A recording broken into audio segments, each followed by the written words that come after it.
Jadi memang itu luar biasa sih, memang luar biasa goblok. Memang udah logikanya tuh nggak dipakai, coy. Logikanya udah nggak dipakai. Serius, logikanya tuh nggak dipakai. Seakan-akan kalau Bang Iko bakalan keren, bakalan bagus, tapi ternyata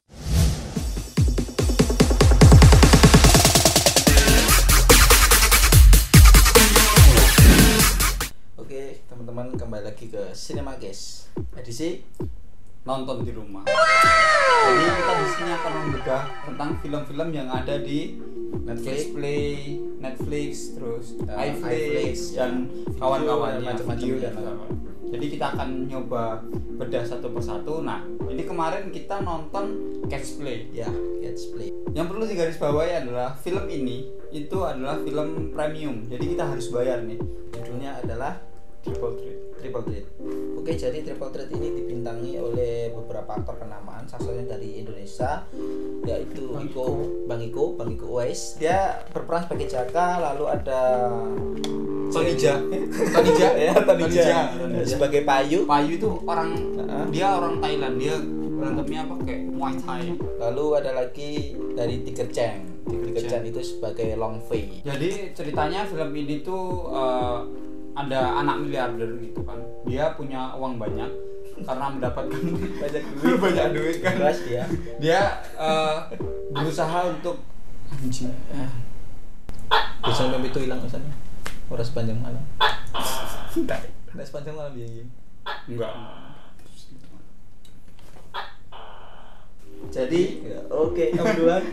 Jadi ceritanya ini dia adalah si anak miliarder ini, dia menyumbangkan banyak uang ke banyak duit ini kan buat ke Kota Mahajaya untuk memberantas kejahatan gembong-gembong gangster di Kota Mahajaya ini. Ada salah satu gangster yang ingin memusnahkan dia nih. Si Xiao Shen. Nah, si anak miliarder ini tadi namanya Xiao Shen. Jadi dia nih diperankan oleh Celine Jade. Jadi. Nah, itu dia berusaha untuk menghancurkan gembong-gembong di Kota Mahajaya ini dengan banyak uangnya itu kan. Terus akhirnya dia merasa terancam nih. Banyak para penjahatnya merasa terancam, terus menyerang si Xiao Shen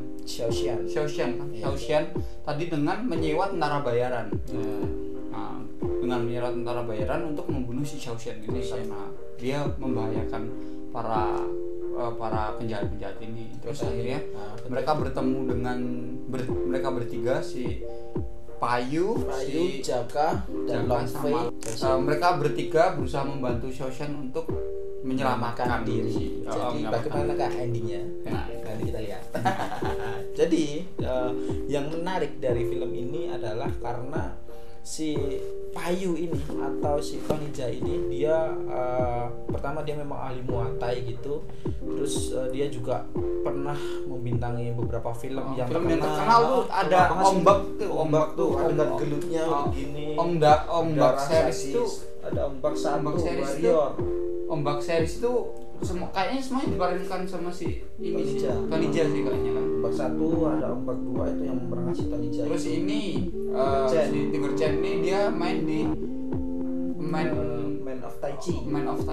Keren juga tuh bentuknya tuh. Man of Tai Chi. Jadi mereka tuh memang ahli gitu. Nah, yang lebih menarik lagi dari si Tonija alias si Payu ini, dia itu juga menjadi koreografer dari perkelahian, terus dia juga koreografer juga. Jadi seharusnya sih dengan film yang katanya premier terus kita harus berbayar gitu untuk menonton. Jadi kalau nggak premium kita nggak bisa lihat nih. Dan review jujur dari kita. Jujurnya ya ini jujur. Ini review sejujurnya dari kita. Dan yang perlu digarisbawahi adalah ini adalah dari kacamata kita ya. Jadi kalau orang lain mau beda, terserah Anda. Kami tidak mengurus pikiran Anda. Jadi kita ngomong sejujurnya ya. Ini menurut kita, bukan dari perkiraanmu. Kalau tidak suka, kalau Anda tidak suka, lihat sampai habis dulu, baru tidak suka. Silakan dislike kalau tidak suka. Jangan lupa subscribe.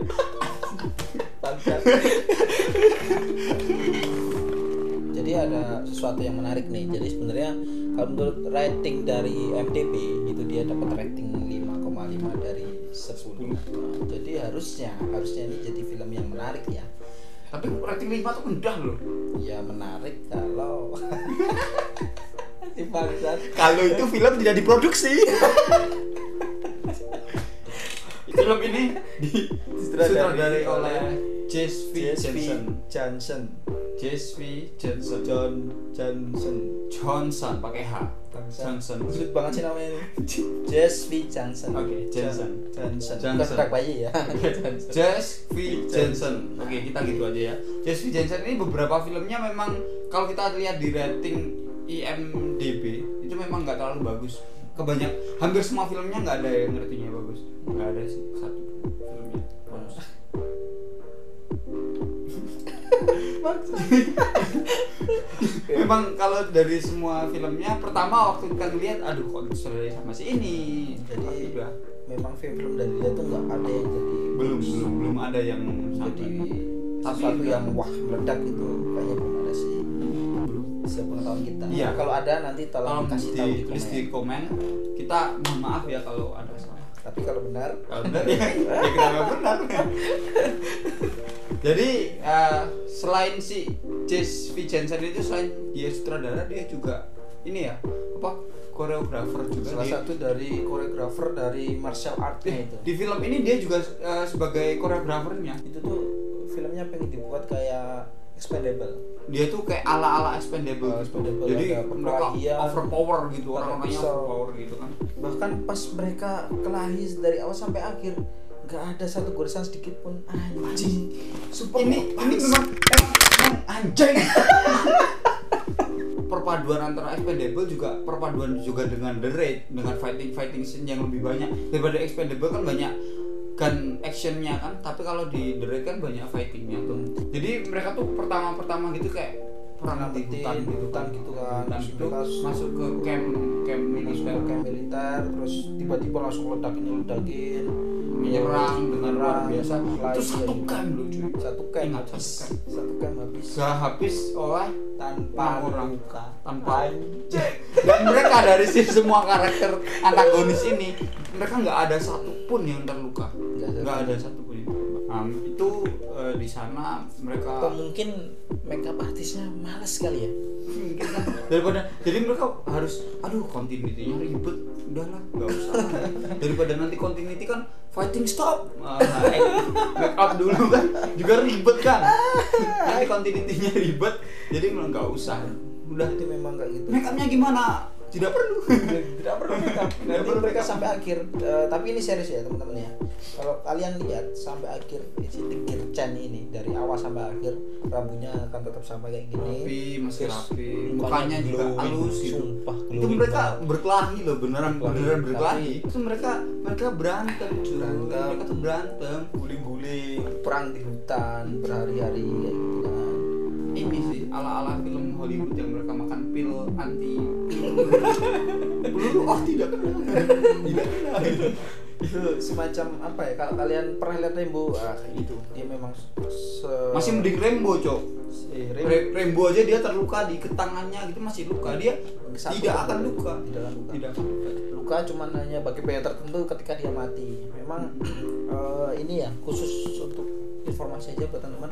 Kalau lihat sih saran kita jangan ada anak kecil, soalnya ada beberapa luka-luka hancur kayak gitu.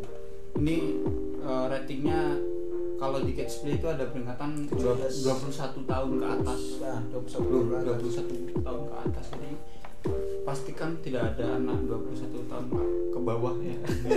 Punya KTP belum cukup, boleh merokok belum cukup. 21 tahun.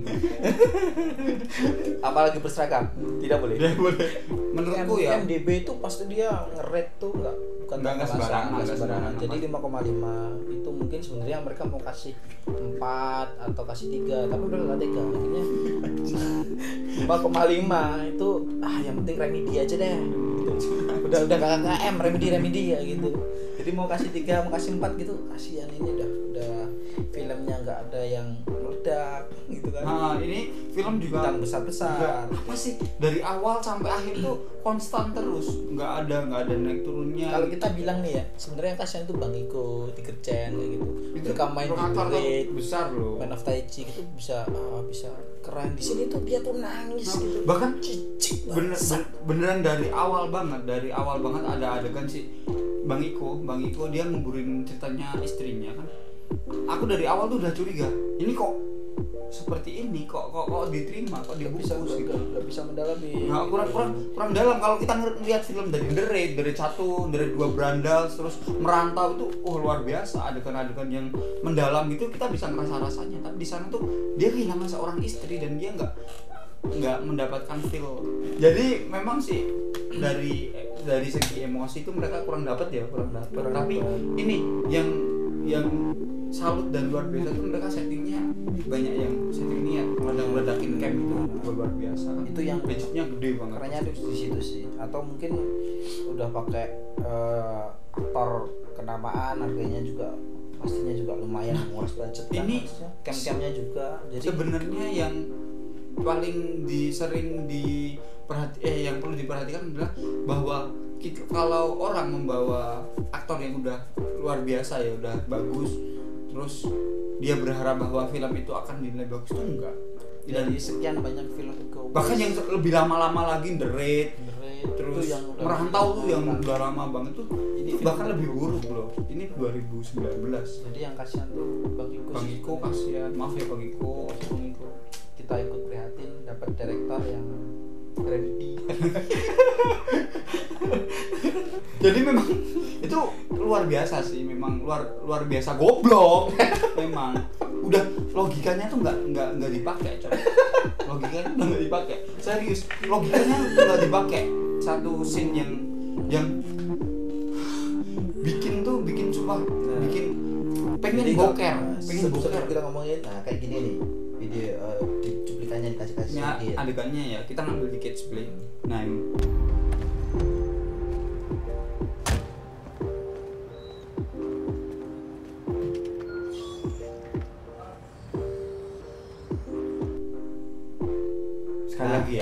sekali lagi. Putar sekali lagi. Ada yang aneh nggak? Kalian lihat ada yang aneh? Sekali lagi. Ini di tengah-tengah penyerangan kantor polisi terbesar. Setelah penyerangan kantor polisi hancur ya. Lihat di nih.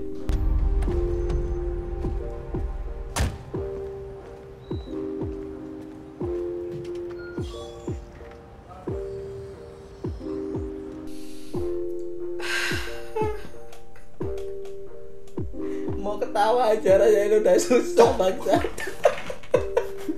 Kantor polisinya hancur, Cuk, dan ada satu polisi si bangsat ini, si monyet ini memang goblok sih si polisi. Aku enggak, ini entah polisi dia monyet, Cuk. Dia potong rambut, Cuk. Logikanya loh, maksudnya tolonglah. Kantor polisi itu hancur, dia tuh terancam dirumahkan.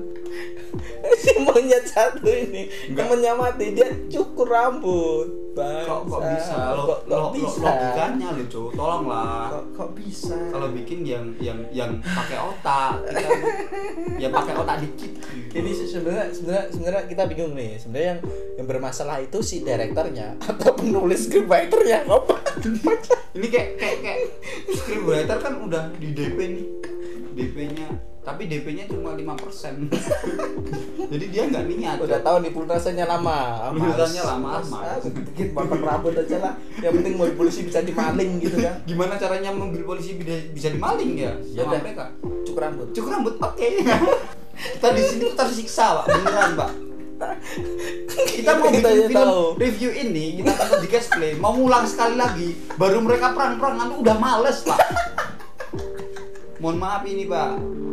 Bukan saya menghina, Pak, tapi memang ini hina, Pak. Astagfirullahaladzim.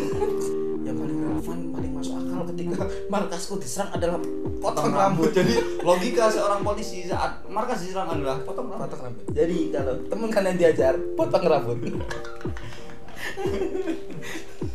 Memang kalau kita lihat-lihat nih dari setting tempat ya, settingnya tuh banyak yang keren-keren sebenarnya, keren. Ada yang keren, pas, proporsinya itu tepat pas, ada yang berlebihan kayak yang waktu gaming tadi yang kayak Jumanji itu.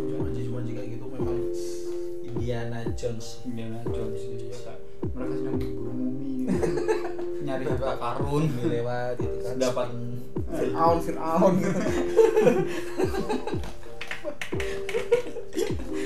sebenarnya kalau kita bilang sebenarnya bagus sih, keren, total banget. Cuman sayangnya kalau jangan obor lah Pak, obornya tuh tolonglah Pak, itu kayak ngerasa itu memang beneran loh obornya tuh kayak di dalam piramid gitu dia. Udah filmnya tuh dinamikanya nggak ada dari awalnya kan flat bawah nih udah naik banget, terus pas dia naik ini flat di atas, terus nggak ada dikit-dikit dinamika turun, dia turun ada naik turunnya, terus itu nggak ada sama sekali, nggak ada, dan bener-bener flat gitu aja. Jadi orang-orang Indonesia silakan menonton film sampah ini. Jadi memang mereka tuh memberikan seakan-akan kalau Bang Iko bakalan keren, bakalan bagus, tapi ternyata enggak, di sana tuh kita malah dapat sampah. Jadi yang mengharapkan aksi keren Bang Iko, salut besar. Nah, kalau ingin menyaksikan Bang Iko tampil keren enggak ada. Tapi kalau pengen lihat Bang Iko ngomong bahasa Indonesia ada. Di sana ada. Bang Iko ngomong bahasa Indonesia ada. Diam sayangku.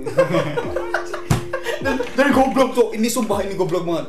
Diam sayangku, si istrinya coblok banget. jadi itu nggak masuk tuh, nggak masuk sama sekali. Si Bang Iko si Jaka ini dia ngomong diam tenang sayangku. Itu si istrinya kan dia cari orang yang Cina kan. Dan dia standar gitu. Jadi memang udah nggak masuk dari bahasa tuh, mereka udah cross gitu. Kalau ada film yang kita pernah lihat tuh 22 Miles itu juga si Bang Iko main. Dia ada juga tuh filmnya tuh, saksikan nanti. Ada adegannya tuh si temennya karakter utama dia lagi interogasi si Bang Iko. Si Bang Iko ngomong pakai bahasa Indonesia dan dia pakai bahasa Indonesia. Yang menginterogasi dia juga ngomong pakai bahasa Indonesia. Masuk. Tapi ini tuh enggak tuh. Dia ingin hampir mati tuh. Terus tiba-tiba dia tenang sayangku gitu sih. Terus si istrinya ngocak loh. Udah enggak beneran, udah enggak masuk, Cuk. Mungkin maksudnya si direktur bagus ya. Tapi keberagaman tidak dibutuhkan di sini.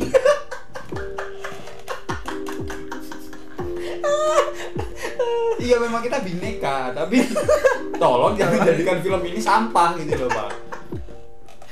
Jangan seakan-akan kita ngomong bahasa Cina bisa paham gitu loh. Jadi memang sangat disayangkan yang niatnya bagus kan menggunakan banyak bahasa, tapi malah justru bikin jelek ya, malah bikin kacau. Sayang sih. Sebenarnya kalau fokus aja kayak 22 Miles itu cuma dua bahasa, Inggris sama Indonesia aja. Salah satunya di situ. Dan itu keren. Dua bahasa dan bisa di cover dengan lebih bagus. Kayak kalau kalian pernah lihat tuh dari dua berandal. Itu ketika ada si bos Cina tuh, si bos Jepang ngomong bahasa Jepang. Terus si bangun tuh juga bahasanya Jepang. Nah itu Jepang cukup juga. masuk, logikanya tuh masuk gitu loh. Ini tuh otak Pak, tolonglah gitu loh. Jadi kesimpulan dari kita memang film ini kurang rekomen kalau kalian ingin membayangkan film Bang Iko yang keren seperti biasanya tuh nggak sekeren biasanya. Bang Iko kurang maksimal. Kalau kalian merindukan film-film ombak silahkan ditonton karena tapi lihat ombak aja, jangan lihat triple threat. Ombak keren tuh, berantem sama buaya. Jangan triple threat. Boleh nih? Boleh tapi jangan film bajakan. Tolong jangan nonton film bajakan. Karena film bajakan itu haram hukumnya. Anda puasa Anda batal nonton. Niatnya kan mau ngabuburit, nonton film bajakan Anda batal. Ya minimal makruh lah. Karena itu bukan hak Anda. Anda paksakan nonton. Anda memaksakan yang bukan hak Anda. Anda mencuri. Itu sudah. Bajakan itu mencuri. Mending minta diceritain temenmu. Tolong lah ini, tolong jangan nonton film bajakan gitu loh. Diceritain temenmu aja deh. Mending minta spoiler temennya diceritain gitu. Kalau dari kamu Roy, berapa skornya? Kalau dari IMDb kasih 5,5, aku kasih 6,5.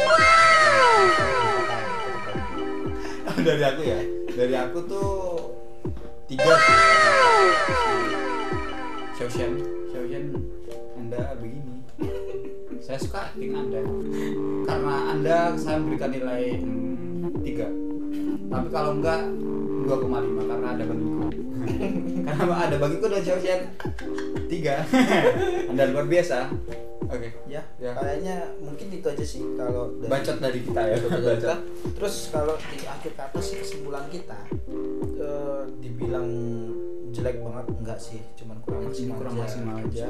Dari aktor-aktor yang keren kurang maksimal. Kita juga kayak kita bahas tadi nggak tahu nih permasalahannya sebenarnya ada di aktor atau di scriptwriter atau di director atau di produser, kita juga nggak tahu. Tapi memang karena mereka kerjanya kan memang berkesinambungan, jadi satu bermasalah semuanya bermasalah ya, kayak gitu lah.